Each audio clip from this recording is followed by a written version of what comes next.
Bienvenido a los periodistas. Señores periodistas, muy buenas tardes. El gusto es todo mío. A ver, Norberto García Reper, tú hablaste de que la magistrada Claudia Ávila había actuado a favor de los García Cabeza de Vaca Ismael y Francisco Javier García Cabeza de Vaca, exgobernador, exsenador del Partido Acción Nacional. ¿Puedes, por favor, explicarle al auditorio? Claro que sí. Mira, hay dos momentos en los que no nada más fue eso, sino fueron decisiones que beneficiaron también al PAN. En el proceso electoral del año pasado, el PAN no presentó correctamente su lista de diputados plurinominales en tiempo. El Instituto Electoral de Tamaulipas, no obstante, se la admitió con errores. Se impugnó esto, llegó hasta la instancia de la sala regional y allá palomearon la lista de diputados plurinominales del PAN, locales, que incluía desde luego al ex senador y a partir de ese momento, diputado plurinominal, el hermano del exgobernador Ismael García Cabeza de Vaca, quien antes de dejar la senaduría se trasladó a Estados Unidos. Y estando en Estados Unidos, cuando se acercó la toma de posesión de los diputados locales, envió un oficio, un escrito a la mesa directiva del Congreso del Estado de Tamaulipas diciendo que por favor le tomaran protesta vía Zoom porque tenía COVID y no podía asistir. Aquí hay la particularidad, es interesante, porque siendo un acto solemne, la toma de protesta, si tú estás en otro país, pues el ámbito espacial de validez de la norma no es el mexicano, es el estadounidense. Por lo tanto, ningún acto, por muy solemne que quieras hacer, puede tener validez, a menos en su caso que lo hicieras, por ejemplo, en la embajada y que hubiera un notario o que alguien diera fe, el propio secretario de la embajada, el embajador, etcétera, o en el consulado. En fin, justificaba esto con una receta privada de una clínica, no recuerdo el nombre, pero una clínica normal, pues no un hospital público, de Reynosa, Tamaulipas. Esto quiere decir que entonces sí había podido trasladarse a Reynosa a que le hicieran un diagnóstico, o ese diagnóstico fue telefónico, pero la receta o el diagnóstico estaba escrito a mano y decía irritación de las vías respiratorias, posible COVID, lo firmaba una clínica privada. Desde luego, la mesa directiva del Congreso del Estado, a quien yo asesoraba en ese entonces, de manera externa, fueron y resolvieron contestarle que permitiera, ya sea que acudieran unos médicos del sistema de salud de Tamaulipas en territorio mexicano a verificar su estado de salud, o que ostentara un certificado de salud de que estaba enfermo, pues de una institución pública mexicana, o en su caso estadounidense pública, ¿no? ¿Sabes qué? La clínica, el hospital tal de McAllen me dice, pero no, era una receta de la clínica de Reynosa. Entonces, la mesa directiva le negó esta solicitud y le dijo, no, primero queremos, digamos, tener una versión, una constancia oficial de que usted realmente padece COVID. Él impugna esto ante la Sala Monterrey y siendo presidenta, hasta hoy todavía magistrada. Entonces, la Sala de Monterrey inmediatamente le ordena al Congreso tenerlo por tomada la protesta, tomarle la protesta vía virtual y automáticamente pues ya con las calidades y con los fueros constitucionales. Esto podría ser impugnado, entonces el Congreso del Estado lo impugna ante la Sala Superior, pero al mismo tiempo esta persona promueve un incidente de incumplimiento de sentencia. Le dice a la Sala, oye, no me han querido tomar protesta. Entonces se nos informa en el Congreso de Tamaulipas, llega la información de que hay un incidente, entonces solicita una audiencia con los magistrados para explicarles pues, qué es lo que está pasando, que el Congreso no puede hacer una excepción así y tomarle la protesta a alguien que además no da razones de por qué no está en México cuando pues efectivamente todavía no tenía fuero, ¿no? Tenía que tomar protesta para tener fuero constitucional. Se da esta entrevista, en esta entrevista la magistrada le pega una regañada a los diputados, entre otras frases dice: espero que aquí haya abogados para que le hablen en cristiano a los diputados y puedan entender lo que les voy a decir. Y continúa regañando a los diputados. Cuando termina, pues se pide la palabra en nombre y representación de los diputados para hacer un alegato, y la respuesta es: si ustedes van a decir algo en relación con lo que yo acabo de decir, no me interesa escucharlos. Así fue la audiencia virtual, que por cierto no grabó la sala, porque pedimos después la grabación de la audiencia, y esas audiencias se deben grabar, son públicas, porque no son negociaciones a puerta cerrada. Y no, pues desde luego no hubo la grabación, y de inmediato se le ordenó al Congreso tomarle la protesta a esta persona en sábado, que se presentaran todos los diputados para que este nuevo diputado pudiera ya, desde luego, entrar al país ya con fuero, pero además que todo mundo fuera a tomarle la protesta en una sesión especial, que no había ni periodo extraordinario de sesiones, ya había concluido el proceso electoral, no estaba en sesiones del Congreso, ni mucho menos, no tendrían por qué estar en sábado los diputados, porque además, siendo Tamaulipas tan grande, pues los diputados se regresan a sus ciudades, que están a más de 3 horas de Ciudad Victoria. Entonces, hacerlos venir el sábado para que le tomen la protesta al diputado. Esta fue una de las de los episodios en los que nosotros pudimos. Es el caso del, ese es uno de los casos, es el caso del hermano. Así es, está el caso de los diputados. Ella sí reconoce. De los plurinominales. Ella sí reconoce haber participado en ese caso. Y luego dice, bueno, yo tomé una decisión, se atravesó, ¿cómo se llama el de la interrogación? El guasoro, ¿cómo se llama? Sí. Ahorita regresa Andrés. Pero ese es el caso del hermano, que ella dice, efectivamente, ese caso brinca a la siguiente instancia. Ahora va a ser muy interesante que Andrés, que no se ha conectado todavía, aquí está ya. Ahora, sería bueno que ampliaras, Andrés, el tema del gobernador, aunque usted no lo está escuchando, no lo está viendo, él sí me está escuchando ya. Sería bueno que ampliaras el tema del gobernador, porque ella ahí dice muy claramente, yo no conocí de absolutamente ningún caso que tuviera que ver con el gobernador. Y te pregunto, agrego una pregunta a esto. Si hay sospecha de corrupción, o sea, la primera pregunta, que tengas tú de que ella haya sido sobornada por 2 personajes que además han sido señalados de criminales en distintos frentes. Si ella es señalada por corrupción, ¿por qué no impugnarla? ¿Por qué permitirle que llegue a un tribunal tan importante? ¿Por qué no impugnarla? Bien, la primera respuesta de lo último que me preguntaste.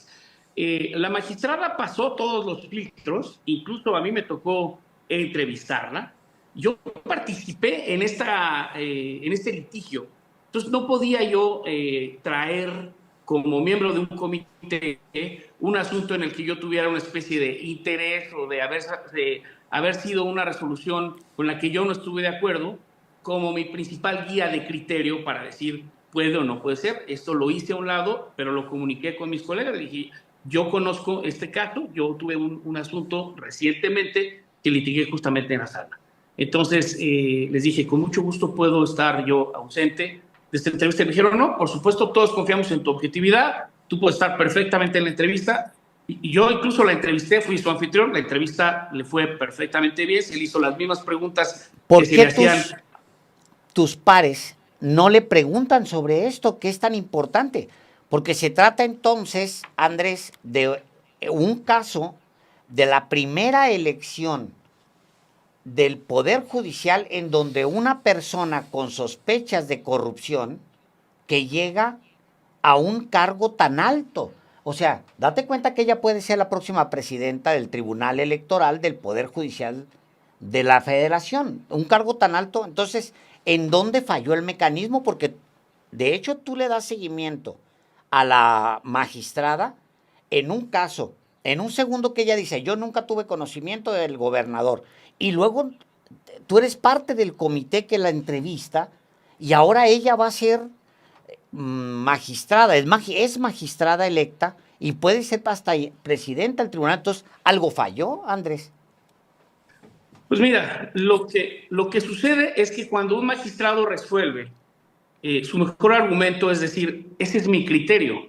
Yo no tengo elementos, porque no los tengo, para decir hubo corrupción, hubo un soborno. Eso sería afirmar algo que no me consta y eso no es correcto. Como abogado, lo único que yo puedo decir, y lo he dicho desde entonces, y lo seguiré diciendo, es pues cuidado con la manera en cómo resuelve, porque su criterio casualmente ha beneficiado justamente al Partido Acción Nacional y en este caso, y ahorita voy al otro caso, al ex senador, ahora diputado plurinominal, que por cierto es quien más ausencias tiene en el pleno del Congreso de Tamaulipas. Prácticamente está ausente de casi todas las sesiones en el Congreso del Estado de Tamaulipas. Ahora bien, ¿por qué no le preguntaron a mis colegas? No lo sé, yo sí les planteé este caso. Siempre tratamos de mantener una objetividad y quizá decidieron no, digamos, no escarbar en este asunto para que no se pensara que el comité estaba predispuesto o prejuiciado solamente por una anécdota de uno de los miembros del comité que estaba platicando un caso que le tocó ver. A ver, entonces, es una anécdota. Si se planteó ante tus pares como una anécdota, entonces se queda en una anécdota. Ya no es un señalamiento tan contundente, Andrés, como para echar abajo una magistratura. Es correcto. No la puedes, no, por eso incluso terminó la entrevista, se hizo una evaluación, se consideró que cubría los requisitos, pasó a insaculación y resultó insaculada, ¿no? Y nosotros mismos, o sea, actuamos justamente con la ley en la mano y con el criterio objetivo e imparcial. Con esta anécdota de este miembro del comité que le tocó ver ese asunto. Y te platico del otro asunto. El de cuando Francisco Javier García Cabeza de Vaca, ex gobernador de Tamaulipas, escondido en un escondrijo en Estados Unidos. Así es. Cuando estaba en campaña él para ser candidato a gobernador, yo también trabajaba como asesor electoral en Tamaulipas. Y se descubrió que había iniciado su pre-campaña violando la ley electoral de Tamaulipas, que le obligaba a haber pedido licencia como senador en una fecha y resulta que la había pedido en otra fecha. Y de esto se tenía pruebas. Y de repente aparece un oficio en el que la mesa directiva le concede licencia, pero que está como previa, ¿no? O sea, como que, mira, sí existía la licencia que le había dado 2 días antes la mesa directiva del Senado. Cosa curiosa, esto no se planteó ni está en los anales de las sesiones del Senado, y quien era el presidente de la mesa directiva en ese entonces era el senador Roberto Gil Suárez, que emitió esta licencia. Yo participé en el equipo que impugnó el inicio de esa precampaña ilegal, lo demostramos ante el INE nos creyó y le ordenó suspender su campaña, suspender todos sus comerciales, porque además era candidato único.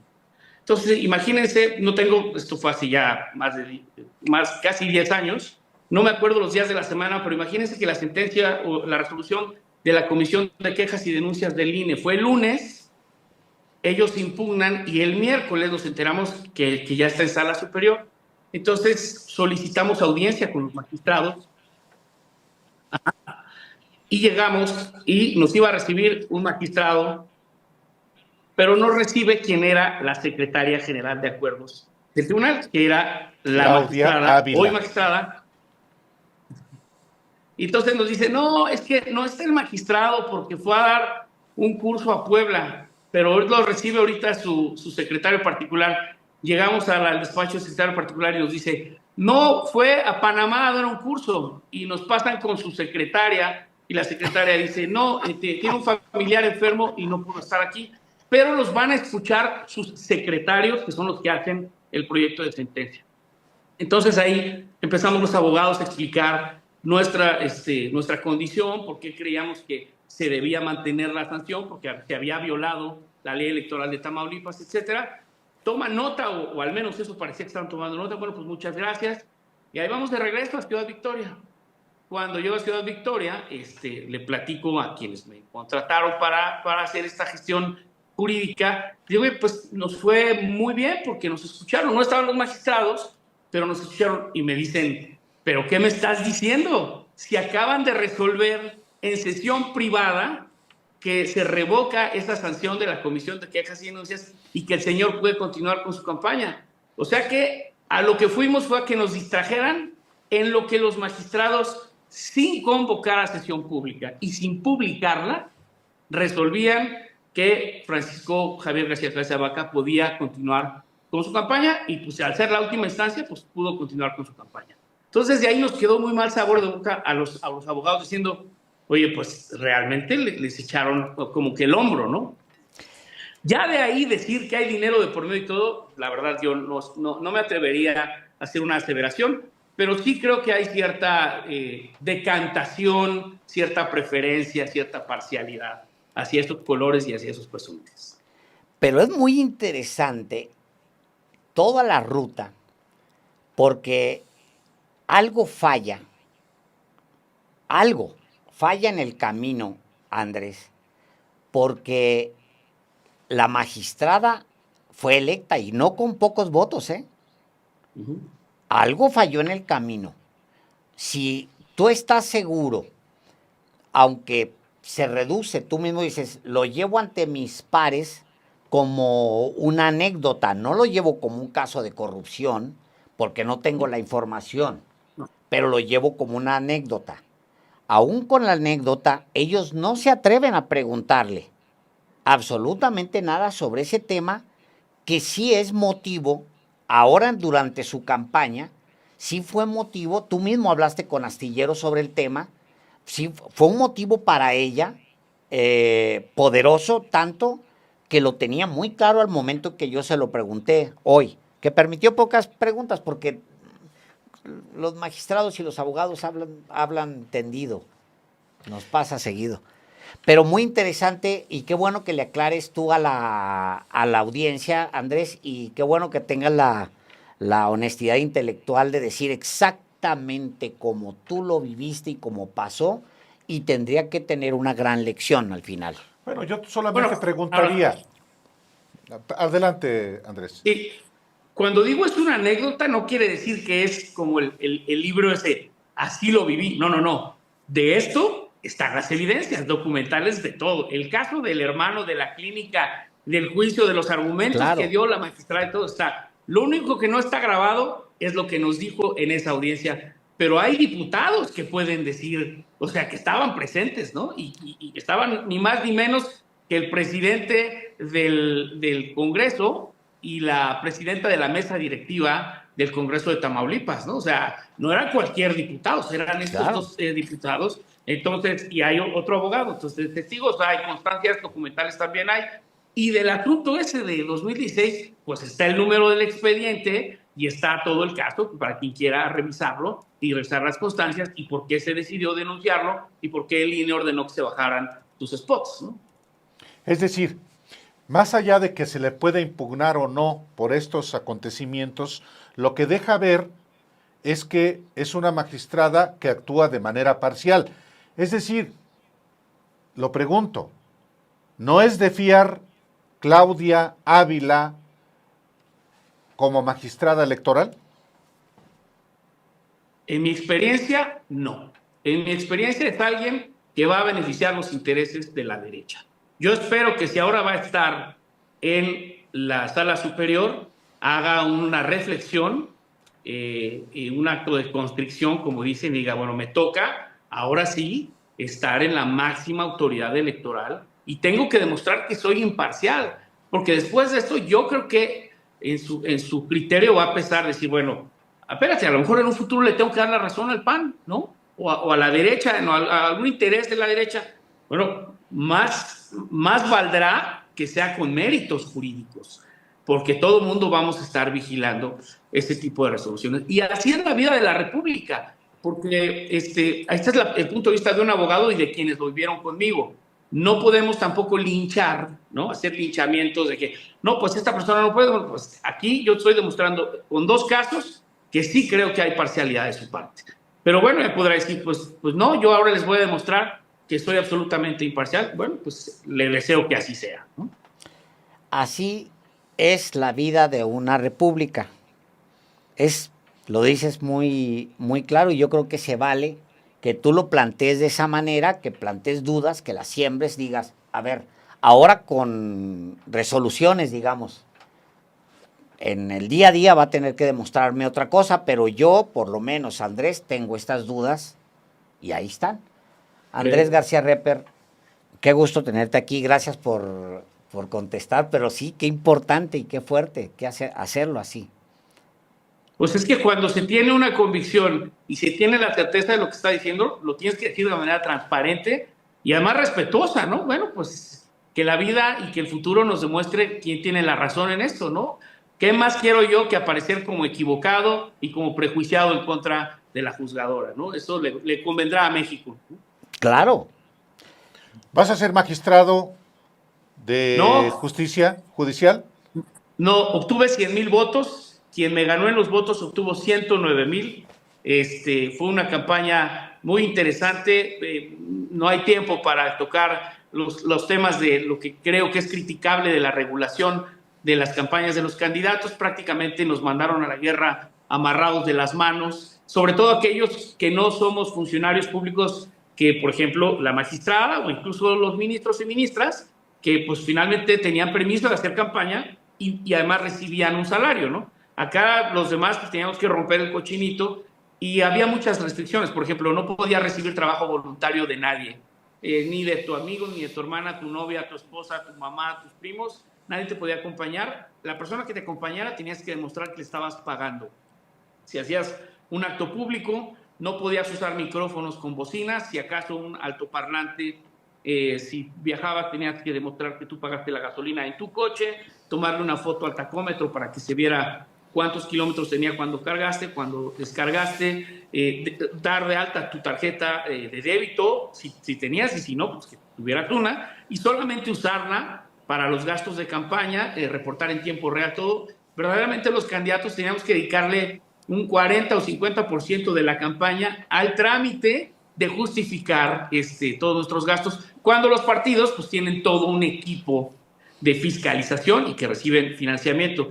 Por un lado, la ley dijo que no haya financiamiento ni público ni privado y que no haya actos multitudinarios, ni mantas, ni pintas de barra, lo cual me parece bien. Pero ya después la autoridad electoral se fue del otro lado, ¿no? Y ya pusieron una serie de restricciones como esto de que nadie te pudiera ayudar. Imagínate, yo por eso hacía mi campaña con mi selfie stick, ¿no? Para decir, pues es con lo que hay, como dice Astillero, ¿no? Él dice producciones con lo que hay, yo decía producciones yo mero, y afortunadamente esto alcanzó para sacar 100,000 votos en el territorio del estado, lo cual pues, me siento muy orgulloso de esto. Creo que la elección fue un éxito a pesar de todos estos obstáculos que le fue poniendo incluso la propia autoridad fiscalizadora. Y hay una judicatura electa en Tamaulipas, a quien les deseo el mejor de los éxitos. Pues no había necesidad tampoco ni de debates, porque todos los que estamos concursando somos los que queríamos cambiar las cosas, ¿no? Aunque también había personas en funciones del Poder Judicial. Sí veo falencias y omisiones en el INE, como que no nos hayan regalado tiempos de spot para que, por ejemplo, te dijeran, vente tal día, vas a grabar un spot de 30 segundos y el INE va a repartir todos estos sus tiempos de radio y televisión para que toda la gente pueda ver la cara de los candidatos, que organizar algún encuentro, pero decía, no, es que si organizas un debate, tienes que crear una comisión organizadora de debates y tienes que nombrar representantes, un irigote. Entonces, esto hizo que las campañas tuvieran que ser muy aburridas, digamos, no atractivas. Así que es un logro que se hayan obtenido ese número de votos, unas campañas difíciles, pero bueno, el paso ya está dado. Ahora hay que consolidar esta judicatura. Falta el órgano de administración, falta el órgano de formación, falta que la gente se entere qué sí puede hacer el Tribunal de Disciplina y qué no puede hacer, para que no piensen ni esperen milagros por Ya parte ven, del Tribunal de Disciplina, ¿no? ya ven a los que nos están escuchando ahora, ya ven que es difícil interrumpir a los abogados. No se puede interrumpir a los abogados. Andrés García Reper, gracias. Buenas noches. Nos vamos con Pedro Hasta Mellado. luego.